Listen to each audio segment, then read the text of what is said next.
have a comment on that.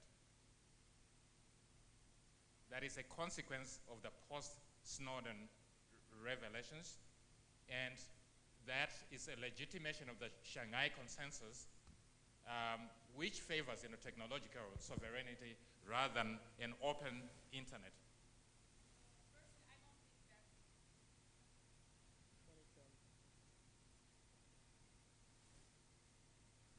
Yeah,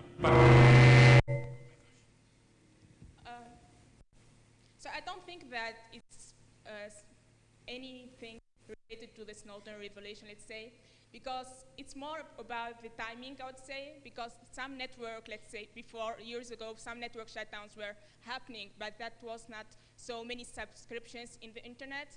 At least for some North African countries, it wasn't the case. It was some cases of emergency where countries or government tried to shut down the networks, maybe the internet too, but it was not really related to any revelations. It was more about the number of people today in Africa, which is a great opportunity for our continent. Unfortunately, a lot of people don't see it that way, but that millions and more people are getting subscribed to the internet.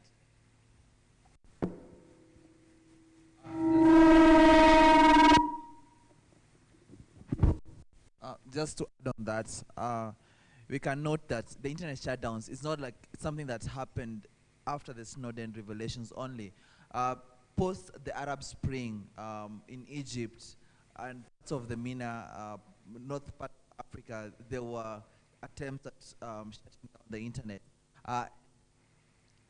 This trend relates with when the timing, when it happens, when there's a protest around election terms of a president, as we saw in Burundi, as I mentioned last year, or around a protest about the democracy situation, or around elections. Basically, it goes back to the previous model of distribution of information in the African, by the African governments, whereby they relied on a single state broadcaster to say their propaganda. This is what we, for Kenyans, they would say, they can remember this a few years back.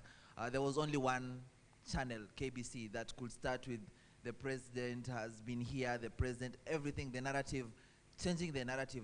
The governments wanted to control the narratives and say that this is what they're doing, this is the project. They didn't have a response back from the citizens. Internet shutdowns is a form of panic from governments, whereby they're not sure how to respond when governments try to hold them accountable, when citizens try to hold them accountable for what they say, and when citizens try to change the narrative and point out. For example, in Kenya right now, there's a trend on Twitter, what is a road? People trying to take pictures of roads, potholes, and point out there's a pothole here, a mapping, crowdsourcing. Governments, when the spokesperson for the county government, Nairobi County government, was asked to respond on that, he hasn't been able to give a clear answer on how to respond to that. But we find that basically, to answer your question, internet shutdowns did not come after Snowden. Internet shutdowns have been there before. It's just that they were less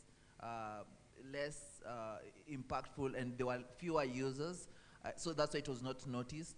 And even right now, even if there are not that many users, for example, the case of Ethiopia, 4.2% of the population has internet penetration, but still we find shutdowns happening in the most parts of the country because governments are not sure how to respond when citizens are trying to make them accountable for their actions and try to change to disrupt the narrative that has been propagated by the state. Arthur, if I can drop on something, I would say probably internet shutdowns, I think for the case of my country, the DRC, the government is kind of worried of how people can use the internet to make a large mass mobilization around a certain event that is happening. And I would say it's probably based on the success of the Arab Springs and how people used effectively social media to rally or to come together. And so I would say in the case of my country, the government shut down the internet for a couple of reasons. And one would be probably the fear of being exposed Because when there is violence happening in the country, the government will not allow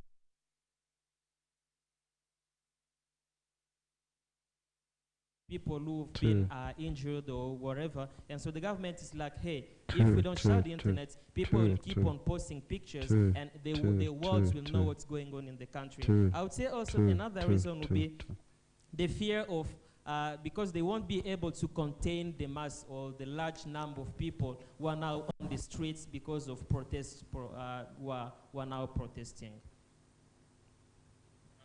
Before I ask the next question, is there any burning question from the audience? Because we want to make this as interactive as possible.